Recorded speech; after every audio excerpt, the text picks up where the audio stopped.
I know exactly how we all operate in real estate. So the stereotypical real estate agent will give a gift at settlement will be the stereotypical bottle of champagne.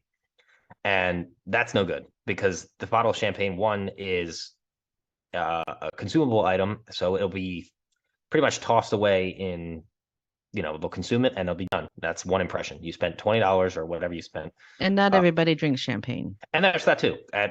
Somebody, maybe they don't like champagne. Maybe their family member's an alcoholic. Maybe they are an alcoholic. Like alcohol is never a good gift on any level ever, unless you are 1000% certain you're using it as maybe as a like a pair. If you're pairing it with something else, like maybe you're getting them something like this really cool custom box of, to hold their whiskey in that's custom to them, and that, you just happen to supply their favorite whiskey inside them.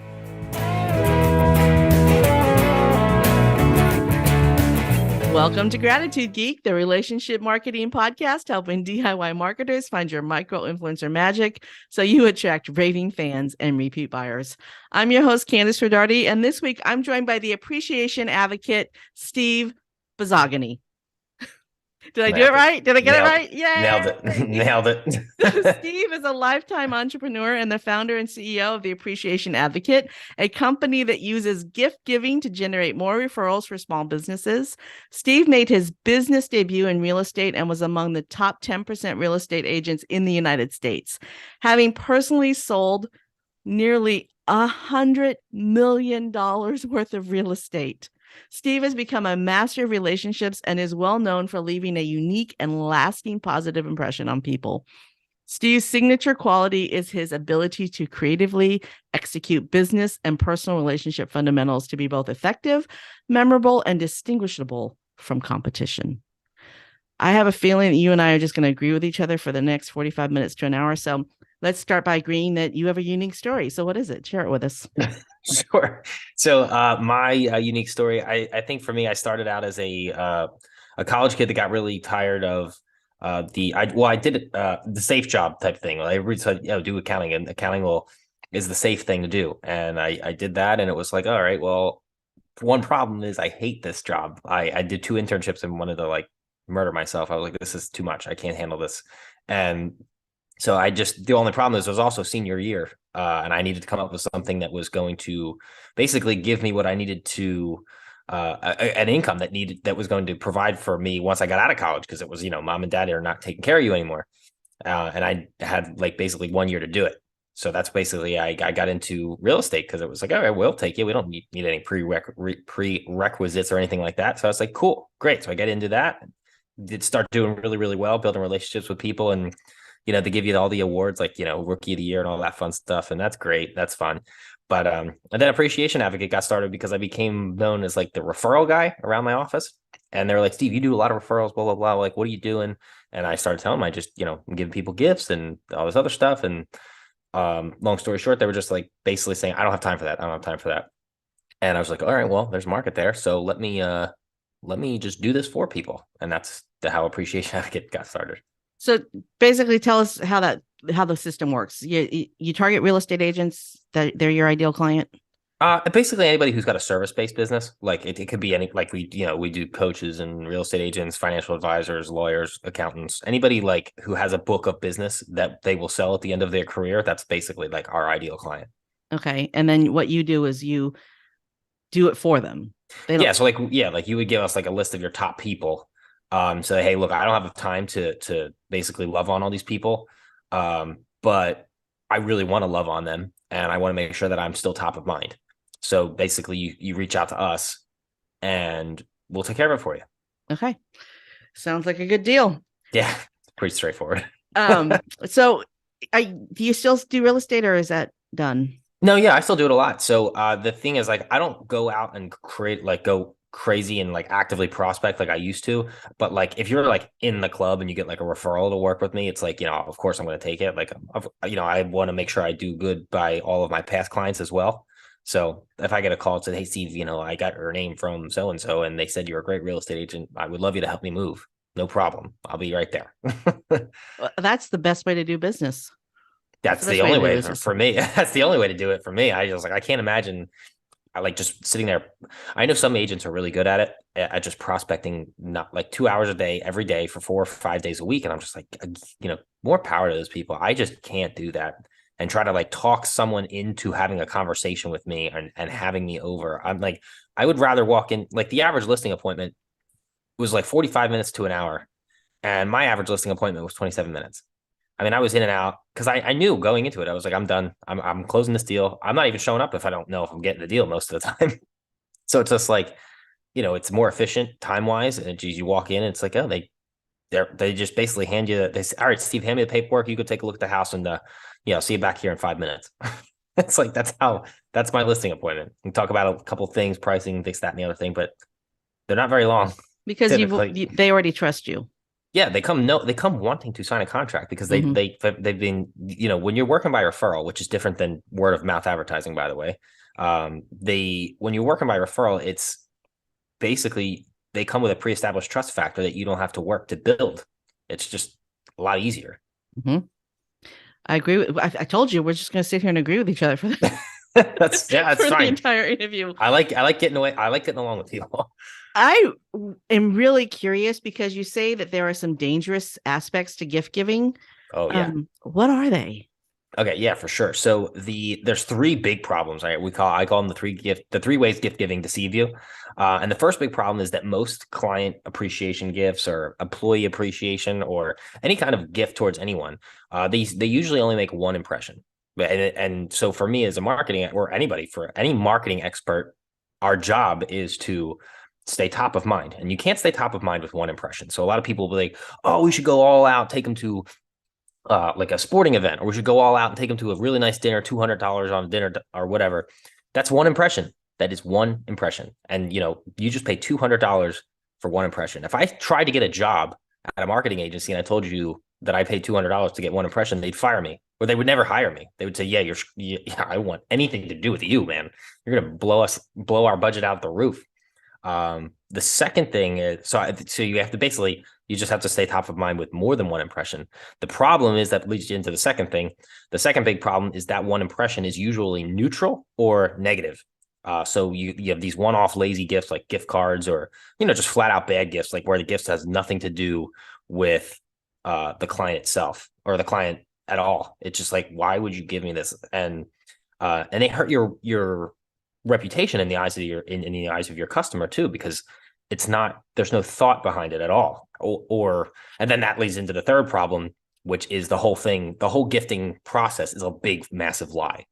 And because people lie about their feelings regarding the gift, no one's going to come up to you and be like, hey, Candace, you know what? That gift you gave me, it sucks. You can shove that up your, and, be on your way. I don't want to ever hear from you. I don't know. I sent a gift once to my cousin and she told me it sucked. So well, yeah, your cousins have a little bit more privilege there in telling you what they really feel, but most people will not tell you. Like a client will probably not tell you. They're going to look you in the face and say, oh, thank you so much. Turn around and regift it, turn around and sell it, turn around and put it in Goodwill or trash it, anything like that. So the problem is no one ever tells you these things because out of courtesy that the gift sucks. And so the problem is bad gifts receive the same feedback that only good gifts should get. And because of that, the death cycle of gift giving continues. So you walk away thinking, oh man, I'm so awesome. I did so great. And the client's like, wow, what an idiot. Like, I can't believe, what the hell were they thinking giving me this? So there's a totally different, there's a mismatch there.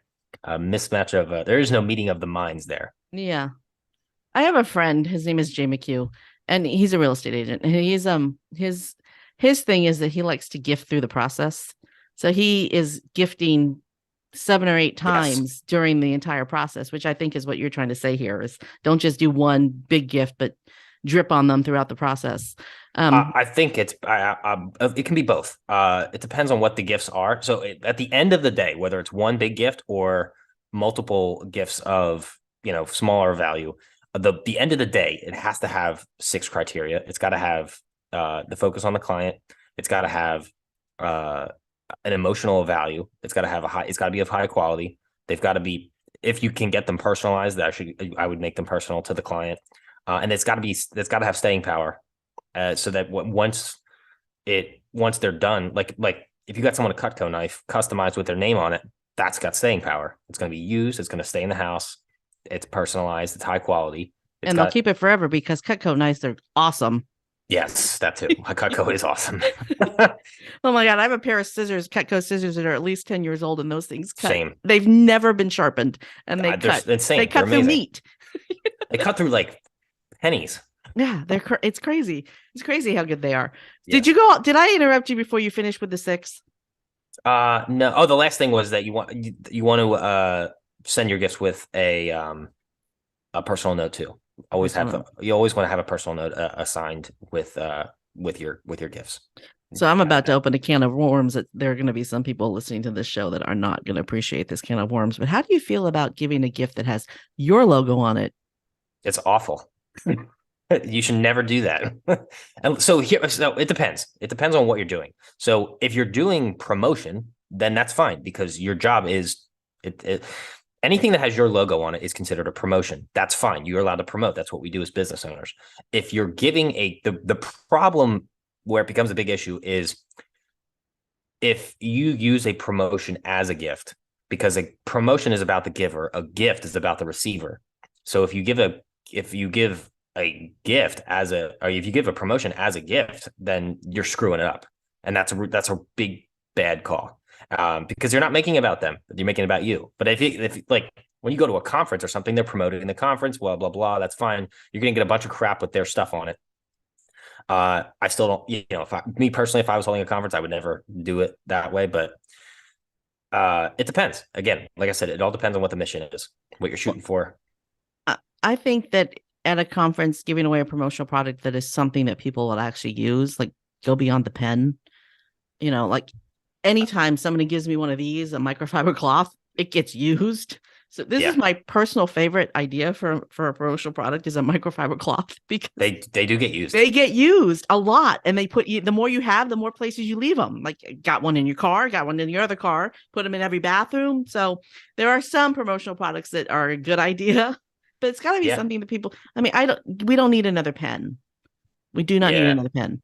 Or a squishy stress ball or something. Exactly. So, okay. So now that we know that we shouldn't be giving branded products with our brand on them as a gift, how do we learn what a good gift to give to the client is? How do we listen to what to give to them? So what we call it in here at Appreciation Advocate, we call it collecting juice and quote unquote juice. The reason we call it juice is because whenever people gossip and they talk about other people, it's always like, you're like, oh, let's do I want to know the juicy stuff. And the juicy stuff is, what makes people tick. Like whenever they talk about anything, they always spill juice everywhere. You just have to be listening for it. So you got to make sure, like, they'll tell you something. Oh, I have 2 cats. Okay, cool. Next step is, whoa, really? Okay, that's a thing. You got to remember that they have pets. They're animal people. What are the pets' names? That like collect the juice, get the pets' names. What kind of cats are they? What color are they? How long have you had them? How old are the cats? What do you like to do? Like, anything. Or if they have dogs, kids, what are their hobbies? Hey, we like to go camping. We're big campers, or we're big car guys, or we love to, go surfing. Whatever the story is, you've got to know that stuff because you got to collect that juice, and that allows you to gift at a much higher level when you're gifting to your best people. Because we don't tell people, like, typically we don't tell people to just gift to a bunch of different people at random. We tell you to focus on your top 20%, your top 10%, and gift at a high level to those people because they're the people who are most bought into you. So that's where you spend your time. People who already bought you and who buy in hard. And you should be gifting to the people who are giving you referrals as well. Yeah, those are typically the people that are giving you that's usually the best indicator as to which people have bought into you the hardest. The people who have given you the most referrals, they deserve and belong in your top 10 to 20% because they're the people, like, they're putting their name to you and with confidence. And so you need to make sure that they're getting rewarded like that. So that leads me, 2 things. I'm going to lead into something, but first I want to make a comment about making sure that you have a tracking system. Yeah. So that you keep track of, these people's cats' names and all that good stuff. So having a good contact management system is good. But so that's going to lead me into the living inside of the mind of the customer for 365 days of the year. Mm-hmm. How are you doing that? So when I was in real estate, a good way I did this was I could do all right, so I'm gonna make fun of realtors a little bit because I am one, so I'm allowed to make fun of you guys because I know exactly how we all operate in real estate. So the stereotypical real estate agent will give a gift at settlement will be the stereotypical bottle of champagne. And that's no good because the bottle of champagne, one, is a consumable item. So it'll be pretty much tossed away in, they'll consume it and they'll be done. That's one impression. You spent $20 or whatever you spent. And not everybody drinks champagne. And there's that too. Somebody, maybe they don't like champagne. Maybe their family member's an alcoholic. Maybe they were an alcoholic. Alcohol is never a good gift on any level ever, unless you are 1000% certain you're using it as maybe as a pair. If you're pairing it with something else, like maybe you're getting them something like this really cool custom box of, to hold their whiskey in that's custom to them. And that, you just happen to supply their favorite whiskey inside the bottle. And you already juiced them. So you know that whiskey is the thing that they. Yeah, exactly. Yeah. So you know that, but then, so that's the only time I would probably ever do it. But what I was doing, like when I was in real estate, what I would do is I'd send, my gift was never the champagne. I don't do the champagne. What I would do is I'd go and get them a custom watercolor painting of their house. And that was like their gift. So they would hang it up in their house and they'd be like, oh, this is really cool. Thank you for doing this, Steve. Like this, like every time I come over to their house to see them, or anytime they had friends over, they're like, Steve, everyone always compliments about the watercolor painting that you sent us. Like, that's so cool. And then like a follow-up gift to that, after, maybe 6 months, a year, I would send them this really, really, really big, and I'm like massive. I think it's 18 inches by 24 inches, cutting board. But it wasn't, a lot of realtors will customize it. They'll put like Remax all over it or whatever. And that's not what you do. You make it about them. So it had their monogram of their last name on it. It had, then it had the actual last name written under the monogram. Then it had the address of the home spelled out in like cursive handwriting or whatever. And then it had the date they bought the home. And it was like this majestic piece for their kitchen centerpiece or whatever. And a lot of people were like, Steve, this cutting board is so beautiful. I'm never going to cut on it. So I'm going to hang it up on the wall because it's so nice. So people would, it actually became more of a decorative item rather than a kitchen useful item. And that was another showstopper too, because it was such a show-stopping item. People would see that thing, I don't know, 8 to 20 times a day. Times, they see that every time they walk in their kitchen, and they're going to think of me every time they look at that thing. And that might be 8 to 20 times a day. So for less than $100, I'm making 20 impressions on my client's mind every day. Oh yeah.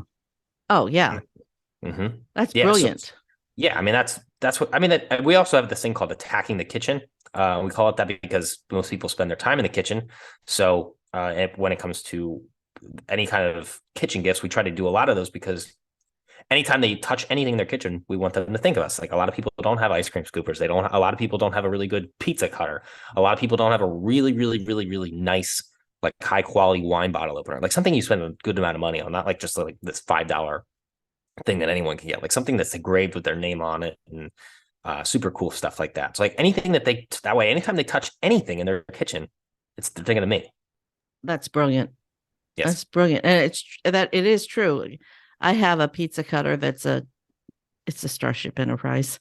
And whenever I use it, I think about my niece and nephew who gave it to us for Christmas.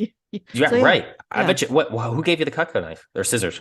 I purchased them myself. Okay. Because, No, but if somebody had ever given them to me as a gift, I would be able to tell you right away who it was. Mine were given to me and I know exactly who they were from and when and where I was when I got them. And it's awesome. And they got my last name written on it. Not his gift, not his company. My last name is on them. It's awesome.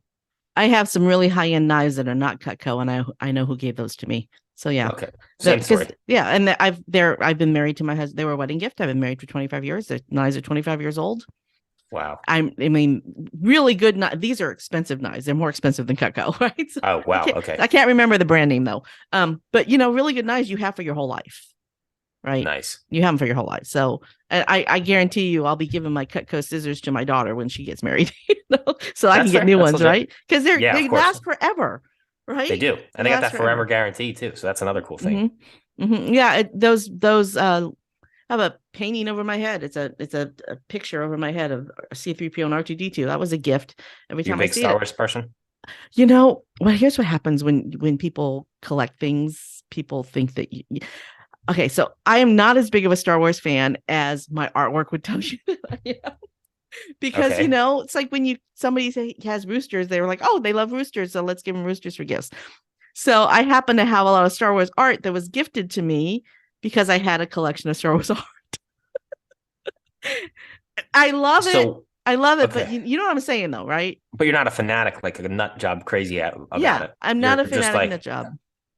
Yeah, okay, but it's cool. You think it's yeah, cool, but you're not I think like, it's you're cool, not going but to camp outside for the next movie. yeah, Right? no. But the thing is that this picture over my shoulder has a significant memory and a moment in time, and it's really meaningful. And the one that you can't see because my head's covering it, that one over there, specific moment in time, it's really meaningful, and I know Cool. exactly who gave that to me. So Hmm. you're right. It's some gifts. I have to admit that I'm a brownie sender. I send brownies a lot to people because it's an easy consumable thank you gift that I can't think of anybody who doesn't like brownies, but there are a few. Um, Yeah. but you're What's right. wrong with those people? I'm going to be rethinking the gifts that I send going forward. Should this be a consumable or should I put a little more thought into this? So Yeah. Well, it depends on like, well, what kind of ROI do you want to have? You know what I mean? yeah, Like that's what you should be thinking. Because as a marketing expert, you want to think, okay, how do I stay? All right. So like, uh, there's this thing called, I'm not trying to plug anything here, but like I'm writing a book and it's called the impression scale. And basically the scale is, there's this thing called the sliding scale where it's called the subconscious scale. And you slide down that scale further into the subconscious mind of your customer, the less active you are in their mind. So if you're giving away these food gifts, um, you basically you're not bolting yourself down on that slide. Like the whole goal of the gift is to basically bolt it down, tape it down, tape down the impression, tape down whatever, or bolt it down if you have a really strong emotional gift. But like if you don't, obviously consumable, there's nothing to bolt that impression down. It just slides right back down into the subconscious and you're lost. You're not top of mind anymore. I usually accompany the brownies with a picture that's meaningful. That's And legit. I Okay. put a So I put a okay, so it's just a part. custom photo on the card and then the brownies. So the card gets kept, the brownies get eaten. Legit. That's Yeah, fair. legit. Are you tired of struggling with follow-up? Do you want to stand out from the crowd but find it difficult to do so in a convenient and easy way? Look no further than Send Out Cards.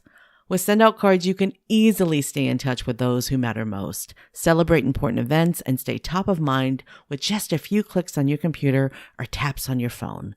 In today's world of overflowing inboxes and empty mailboxes, Send Out Cards provides a personal touch that people truly appreciate. Don't get lost in the sea of technology. Go old school with Send Out Cards. Check out the link in the show notes to send your first card free on me or visit momgeek.com/cards. Okay, so the next lead in is how are small businesses and entrepreneurs unintentionally poisoning their best customer relationships? But that it kind of goes into what we were just talking about giving them bad gifts. So like when people like those three big problems we talked about where people where the big problems are that they're a lie, that the biggest what do you call them? The biggest problems with gifts is like when they receive that bad feedback, that quote unquote good feedback for the bad gifts. That's the unintentional part where they think they're giving a good gift and their client's like, oh my God, thank you so much. You shouldn't have. And they really mean you shouldn't have. Yeah, they really mean it. Like you Yeah. really shouldn't have. Like so, like that's the unintentional part because you're getting good feedback, but you're really not getting the true feedback, and that's where the unintentional poisoning comes in because they're going to walk in, they're going to get back into their car with the gift, and they're going to be like, "What the f is this person thinking? Like, what Yeah. were they thinking?" Yeah. Like that. That's what I'm talking about. So yeah, the whole listening thing, you don't send brownies to someone who's doing the keto diet. Well, I yes, mean, that too. Like food is on our we have a bad list item, a bad gift list, and that's on there. Flowers are on there, events and experiences are on there, like gift cards, e-gift cards, all of those are on the bad list, the bad gift. oh, I want to hear the whole bad list. Oh, all right, hold Do on. you, can you? Yeah, I have it. Do you have it on your website? Can I link to it for I know for the I don't. audience? So actually, what I do is I have this thing called the Appreciation Six Pack. It's a collection of 6 PDFs. Hmm. And I'll just send it to you, and you can distribute it to your audience. Oh, thank you. So it has all kinds of different things on there, like 6 ways to increase referral business. The 6 things all great gifts have, the 3 ways gift giving deceives you, like we talked about. All those things are on there. So, Yeah. but the bad gift list is so here's the quick list, like the thank you email. A lot of people think that's the proper way to say thank you, which it's not. It's really just the end of a transaction. It's not the actual gift. It's not, I wouldn't use that as the formal thank you. When it comes to giving back to clients, you should usually, whatever the client's worth, 5 to 10% of whatever of your net income from that client should be reinvested into them as throughout the year. So if you have a $10,000 client, you should be spending $500 to $1,000 on that client over the next 12 months as a, hey, thanks for being a customer. Bottle of champagne or food item. We talked about that. Consumable. So they don't have, they might be nice to some people, but they don't leave lasting impressions. Events or experiences. They're, contrary to popular belief, like we talked about, it's a very expensive single impression. Flowers and edible arrangements. Again, flowers die in a week. Edible arrangements get eaten, or if they go bad. Swag I don't know. bag. Some of those edible arrangements don't even get eaten. But yeah, well, in my house, I love them personally. In my house, they last about an hour because I eat them all. So, Oh, well, there you go. Yeah, I'll tell you then. Like the secret, the key to my heart: show up with chocolate covered strawberries, and I will be over the moon. I love those things. Okay, so there's that example of juicing. Yes, You're talking about exactly. how food is not a good gift, but chocolate covered strawberries for Steve is a good gift. But would be a good gift then if you were to, like in this example, you could say, "Here's a chocolate fondue machine," and now every time I use it, I could, use the gift. Every time I use that gift, I can go buy strawberries at the store, fine. But now I got this cool fondue machine in my house, thanks to Candace or whoever the heck sends it to me. I'm going to think of this and be like, wow, this person's amazing. And I'm having all the chocolate covered strawberries and bananas that I can possibly imagine. And I'm over the moon excited about it. So like, that's what I'm talking about. Like how you come up. I guess my brain just automatically goes to things that make it's because you've been doing it for so long. It's second nature. Yeah, I guess. Okay. Rest of the list. Last list, swag bags, promo items, gift cards. We talk about like promo items are fine when they're not used as gifts. Gift cards, not good. They're just lazy gifts. It's just like, okay, it's almost like when I get a gift card from someone, it's like, it almost feels like, okay, run off, little boy, go treat yourself to something nice. Like I didn't have time to put some effort into getting you something nice. So I don't really, I'm not a fan of that. And then swag bags. Can we push back on it just a little? Sure. Because what happens if you're juicing someone and you hear over and over again how much they love Dunkin' Donuts? I mean, then maybe a Dunkin' Donut gift card would be a good gift. Maybe I would probably investigate into Dunkin' Donuts and see if there's a way to get them something that sticks. Because I'm not sure. Like maybe you can buy them like some kind of like Dunkin' Donut or like, so I wouldn't go Dunkin' Donuts. I would probably get them something that they can keep in their car, like a mug, not like a travel mug, but like not like a cheap mug, like a nice one that's engraved with their name on it. Yeah. And it's their favorite color. And it's like, hey, just so you know, this is something, or maybe there's some kind of like, I don't know, and they know that this is, so full disclosure, I don't drink coffee, so I don't know anything about the coffee world, but like, so maybe there's some kind of like mobile coffee maker or mobile espresso machine or something they can keep in their car. But like, hey, just so you know, every time you're on the road and you want to have a cup of coffee, like here, use this. And here's a bag of Dunkin' Donuts to get coffee to get you started. Keep this in your car. And every time you need, a quick cup of Joe, think of me. That's the kind of thing. But like anything you can do to just not be a one impression type of person. Because again, the gift card is just like, cool, I'll just use this, and then they'll spend the money, and then again you slide down that subconscious slide and you're back into obscurity again, and that doesn't keep you top of mind. But like if there is a mobile espresso machine or whatever exists in the coffee world, like every time if I like, my wife loves coffee, I have to make her coffee every morning, so I'm very well versed. I'm probably the best, what do they call those things, whatever they make, barista. Yeah, I'm probably the best barista that has never had his own stuff. I have no idea what it tastes like, but she says I'm doing a good job. So I want to share a story with you because I'm not, I said we were going to agree with each other for the whole 45 minutes to an hour, but maybe not. Let's hear it. But this is okay. So I agree with you that gift cards are not a good gift, but sometimes there's a story. So I have a friend whose father was turning 80 years old. Yep. And he'd been sick, and dad had been sick and was going through some stuff, and he loved Dunkin' Donuts. And so my friend said, I would love it if we could get 80 people to send my dad a Dunkin' Donuts gift card. Well, he ended up receiving 300 or 400 Dunkin' Donut gift cards.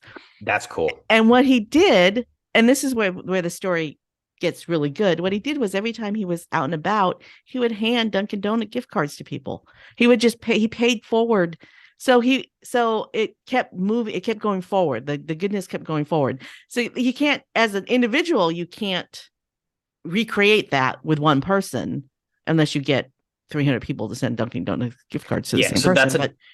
So that's a different story. So in that particular case, so one of the things that's really, really, really important when it comes to gift giving is also presentation. So if you just hand a single gift card in an envelope with a greeting card, that's kind of lame. But like when you show up with that, 80 people show up with 80 or obviously it turned into several hundred, but that kind of presentation, that is something. A lot of times the presentation of a gift is more important than the gift itself. And that kind of presentation makes, like, that's a situation where a gift card's totally fine because he loves Dunkin' Donuts. 80 people for his 80th birthday give him a gift card of some kind.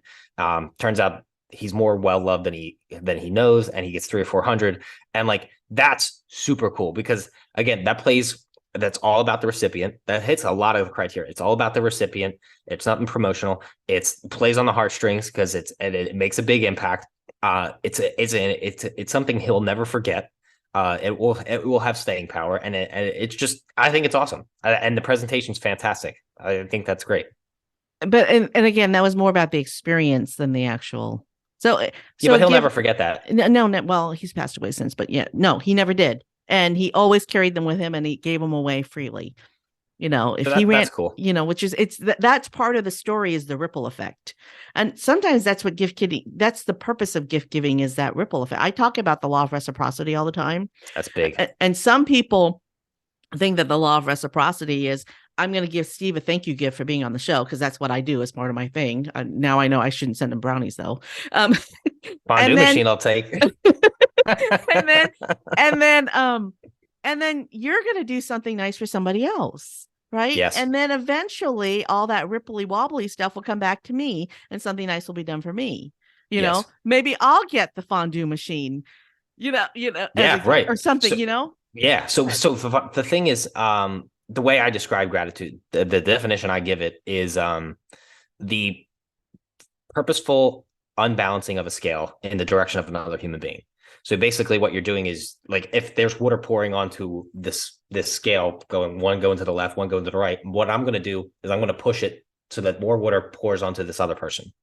And that loving on that person, and when I say water, I mean like blessings, love, appreciation, all that stuff going towards the other person. Good juju, yeah. Yeah. Oh, yeah, all that stuff. That's what I mean by like the water and stuff. So what'll happen is, one, that person, this is where law of reciprocity takes over. That person is going to want to rebalance the scale against, again, law of reciprocity. So here's the thing. People always overcorrect. They're going to overcorrect, and they're going to push it too far. And then it'll come back to you. And not only that, because there's more than just you two people in the world. Other people are going to notice that you purposely unbalance the scale to allow more love for that person. And other people will see that and tip their scales towards you. So that's why gratitude is like the most fulfilling way to live your life. Well, instinctually, we want to do that. So yes. This is a personal, very raw, very embarrassing story for me, but I tell it because I want to teach a lesson here. Sure. So my husband and I started our business when we were pregnant. And it was a struggle to get started. And so our first Thanksgiving with our daughter, so she was about less than a year old. Our first Thanksgiving, we didn't have any money to buy food for the month of November. So I went to the food bank, and I was given a cartload of food for the month of November. And I spent the next 5 years filling up canned food drives. I think at one canned food drive, I gave more food to the canned food drive than we received from the food pantry. That's awesome. Because it was like okay, it was the law of reciprocity. Like you said, I overcorrected for what I had received. Yeah. But I mean, our family had been blessed for that moment in time where we needed it. I mean, it only happened once and it was embarrassing and I hated doing it. But then I spent the next 5 years making sure that my cup runneth over and I shared it with as many people as possible. I love Yeah. that. I'm not Jewish, but I love the concept of the overflowing wine glass. I can't remember Yes. if it's Yeah. Seder or do you know what I'm talking about? Where they put the wine glass in a saucer and then they fill the glass so that it overflows because there's always that enough for everybody. There's always Yeah. more than you need. Yeah. Brian Buffini of Buffini and Company, he has a thing called his three jars that he talks about. And basically it's three bowls. There's a big one, a middle one, and a small one at the top. And basically, you just focus all of your intentions all on the small one, and you keep filling that one up and filling it up, and eventually it'll roll over from stability into significance and into success, and then into significance. So as you keep pouring out, but you never stop filling the top one because that's what fills the bottom one or the middle one and the bottom one. Yeah. Yeah, I don't think I've ever heard that analogy. And I really loved your pitched roof analogy for gratitude. Oh, I'm probably going to steal that going forward. no, that's fine. That's Yeah. it's not the I first time that's been stolen. I told you we're going to just agree with each other for the next No, Oh, holy crap, we've been agreeing with each other for a while now. So let's get down to business. What okay. Aside from giving gifts, do you have a favorite marketing tool, tip, or technique?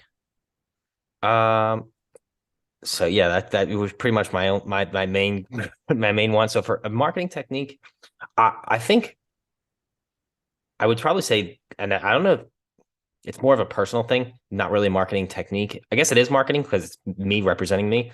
My favorite marketing technique is whenever I showed up to an appointment in real estate is I always wore a three-piece suit. And that became my brand. And when I first started in real estate as a 20-year old. So what I found out is that uh you can dress the part. If you dress the part, you'll get the part. And that was where, yeah, I showed up to the real estate office at really looking like kind of an idiot in sweats and stuff. And my mentor at the time, who was actually a Jewish guy, 60-year-old Jewish guy, grabbed me literally by like the neck of my shirt and said, "What the hell are you doing in here looking like that?" And he's like, "Don't ever come in here looking like that again." He said, "You told me you wanted to be the best real estate agent in Philadelphia, then you better start acting like it and dressing like it." And I was like, "Well, that's exactly it's a little on the nose, but sure, I get what you're saying." And I never showed up again not wearing a three-piece suit to work. And that, I sold a lot of homes in I remember one time at the settlement table, I had a client, they were talking about a TV show from the 80s. And I had I'm born in the 90s, so I have no freaking clue what they're talking about. And uh, they're like, "Steve, you don't know the show?" I'm like, "No, what happened?" They're like, "When the hell are you? How old are you?" I'm like, "I'm 20. They're like, "Oh my God, honey, we bought our house from a child." So people are like, but that's because I dressed the part. I dressed like a professional. I acted like a professional. They thought I was 27. But it was really, me be dressing the part. Yeah. So that's the marketing. I know it's not this, No, I crazy marketing cool tool, but that is a large part of my success. A lot of clients straight up told me, "We love that you show up like this."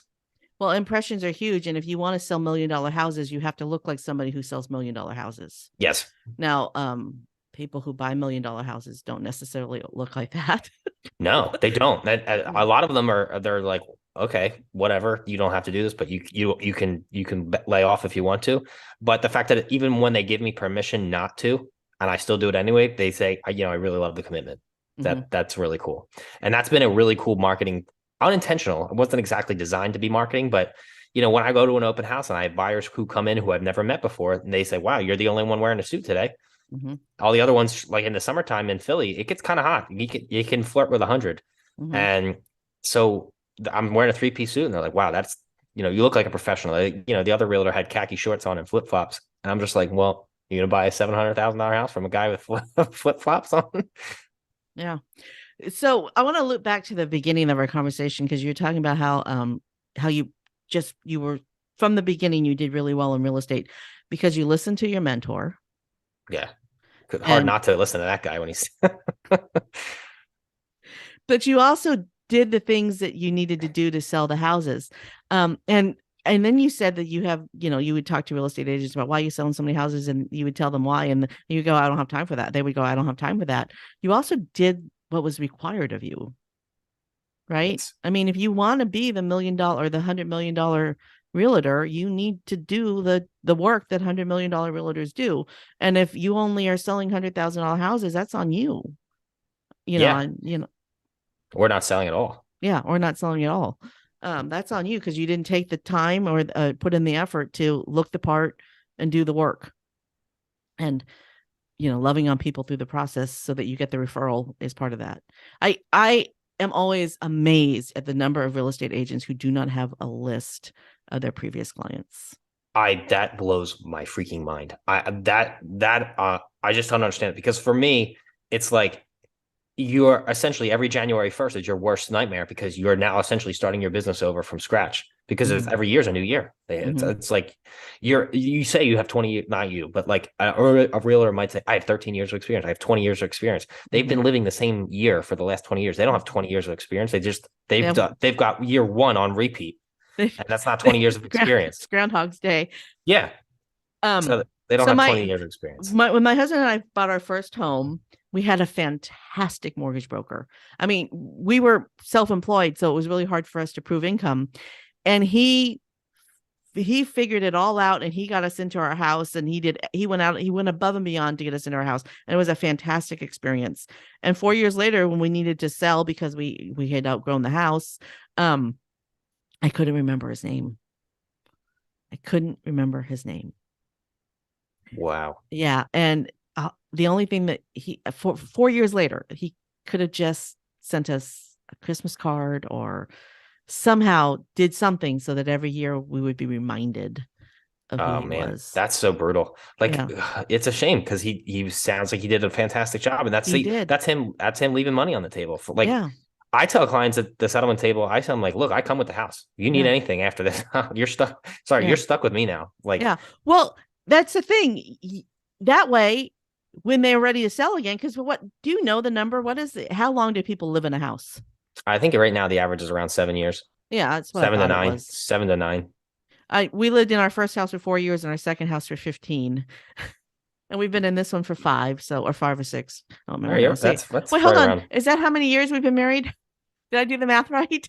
But yeah, that's fine. I have no idea. So and it used to be that you would live in the same house for your entire life and pass it down to the next people in your family. But yeah, you've got to be constantly reminding people. It doesn't matter how good of a job you did. You just basically got to, like, when we're talking about impressions, like that impression scale, you've got to get off that subconscious slide. You've got to when you make them, you got to make impressions, and you got to bolt them down, and that's how you stay top of mind. Or otherwise, you just slide back into subconscious, and then he doesn't get a referral, and not even a referral. He doesn't even get repeat business because you couldn't remember his name.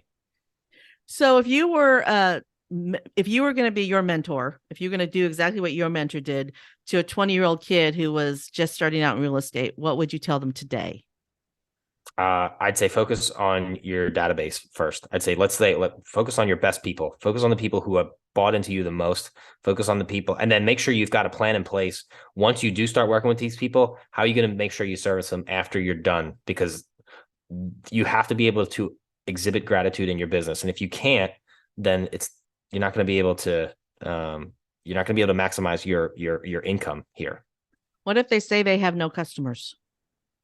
Yeah, I'd say, so when I would talk with new real estate agents who said, Steve, I don't have any past clients, I don't have any new ones, I'd say, okay, well, go join some organizations and go show up in uncommon ways for those people. So like if you go join like a kickball league and meet a bunch of people and show up with something special for the entire team, and like that gets you out your name out there. Or just sign up for maybe your kids are in school and you want to go be part of the school board, or go do something. You know what? Even if you're not part of the school board, just do something. You know what would be really cool? Show up for all of the teachers in the school with something really nice that sticks, that they can all use in their classroom, and be like, oh, you know what? All of the teachers just got this cool gift. Oh, who gave you that? Oh, the new realtor they don't know you're new. They don't know you don't have clients. All they know is you did something really cool and out of the ordinary and special for them, and they're going to remember you when they go sell a house. And the thing is that investment will pay off in the long run. Sure, even if they're not selling, they're going to tell their friends. Yeah. And it's going to be, you have to advertise. I don't care if you're in real estate or if you're starting $1 million startup, right? Or $10 billion startup. You have to let people know who you are. So if you don't have a budget for advertising or marketing at the outset, you're going to figure out how to get it done. And there's not a lot of free options that are going to give you as much exposure as that idea of giving every teacher in the school a gift. Yeah, like that would be the first thing. And after that, it's just like you can do it. I mean, that's just with the school board. That's just with like the kickball league, whatever you want, whatever you like. Maybe you're a fisherman and you like to fish. Like do something for a local fishing club, or there's plenty of what do you call those things? BNI networks. Yeah. Like do something for all those people or whatever. There's a bajillion different groups that you can go out of your way and do something cool and special for. Get out there and, that guy, Brian Buffini, I was telling you about, he's got a great quote. It was, get out of social media and get into being social. And I was just like, that makes a freaking lot of sense. Yep. There'll be a link to Brian Buffini in the show notes. He has a lot of interesting and good things to say. Don't always agree with everything he says, but he has some good things to say. Yeah. Yeah. He's a real estate guru. Coach. Yeah. Real estate guru. Wow. The whole thing with the gifting the teachers, if you've got kids, that is no one has ever, that's like a brand new idea for me, but it's brilliant. And that doesn't just work for real estate. That works for anything. Mary Kay consultants. It works for car dealers. Insurance providers, financial advisors. Just figure out something that the teachers need. And unfortunately, teachers need paper and pens and erasers and stuff like that. But, and that's one of those instances where maybe it's okay to put a brand on it. No, I would. Nope. I wouldn't. You would just give all the teachers. No, like what you could do is why don't you get them all like some kind of notepad engraved with their name on it, and then maybe a pen engraved with their name on it, and the pen and the notebook shows up with their name on it. It's like, and a personal note attached. Hey, I know you guys as teachers are going through a lot. I know you guys are working your tails off to take care of these kids, and I just want to show some appreciation. I'm just a random dude. Whatever. I'm, blah, blah, blah. Do you have kids? I do. I have 2. And how old are they?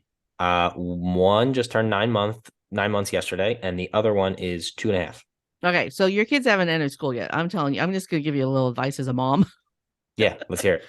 Teachers want stuff like packs of paper and markers. Well, yeah, whatever it is. Yeah, whatever it is. I'm just thinking off the cuff here. So, but obviously before you gift anything, I always do some research and don't just gift. Well, and most teachers, they are spending their own money on this stuff. They're spending their own money. They're spending their own money so having somebody who just says, here it is. Everybody gets one. Everybody gets a box of this stuff. Even tissue, like to blow your nose. Kids get sick all the time, right? There's so many things that you could just gift to a teacher and just say, hey, but also the point that you have is that it's special for them.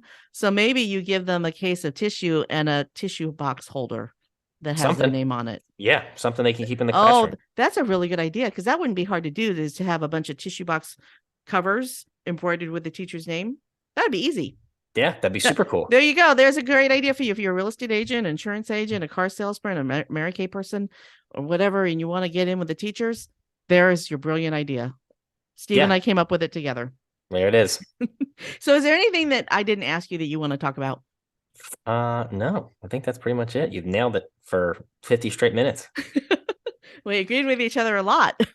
Yes. It was a great conversation. I knew it was going to happen. I had a guest a couple of weeks ago and he disagreed with me a couple of times, and it was like, yes, I love when people disagree with me, but it's also nice when you're in complete and utter agreement, because I've known this stuff I'm 53 years old, and my first job, I knew, that this stuff was important, and it's just part of who I am. And it's intrinsic in me to be a gift giver and to be a card sender and to be someone who spreads gratitude and appreciation. But not everybody gets it. So, yeah, it's some people are natural with it. Other people have no freaking clue what to do. So like just kind of like financial education. Some people, you're born into a family that will teach it to you, or you have to go out and learn it yourself. But and then other if you don't, you're screwed. You don't know how to manage money. And then gifting is the same. You're either born with it or you've got to go out and learn it. But it's not taught in schools. Yeah. I had a boss. She didn't take me by the thing, but she made me send thank you cards. My very first job, she made me send thank you cards. Smart. And smart boss. The habit never ended. Never ever ended. So awesome. So how old am I? I'm 53. When did I get that first job? 18. So what's the math there? What is that? 35 years? Something like that. Oh my God, I'm old. Okay. This is my favorite part of the interview. It's your moment of gratitude. For whom or what are you most grateful? I say probably my wife. I think she puts up with me a lot, and she deals with me in ways that not a lot of people would. So she claims to be an impatient Irish woman, but she is definitely way more patient than she gives herself credit for. Thanks for tuning in to Gratitude Geek, where we help DIY marketers attract raving fans and repeat buyers. Don't forget to check out the show notes at gratitudegeek.com for links to all the resources mentioned in this episode. If you enjoyed it, please leave a review on your favorite podcast platform. Our theme music is by Rev Brock and Solely. I'm Candice Rodarte, reminding you that gratitude is like manure. It's just a pile of poo until you spread it around. Stay groovy, my friends. All right, stay groovy, my friends. I know we can make it.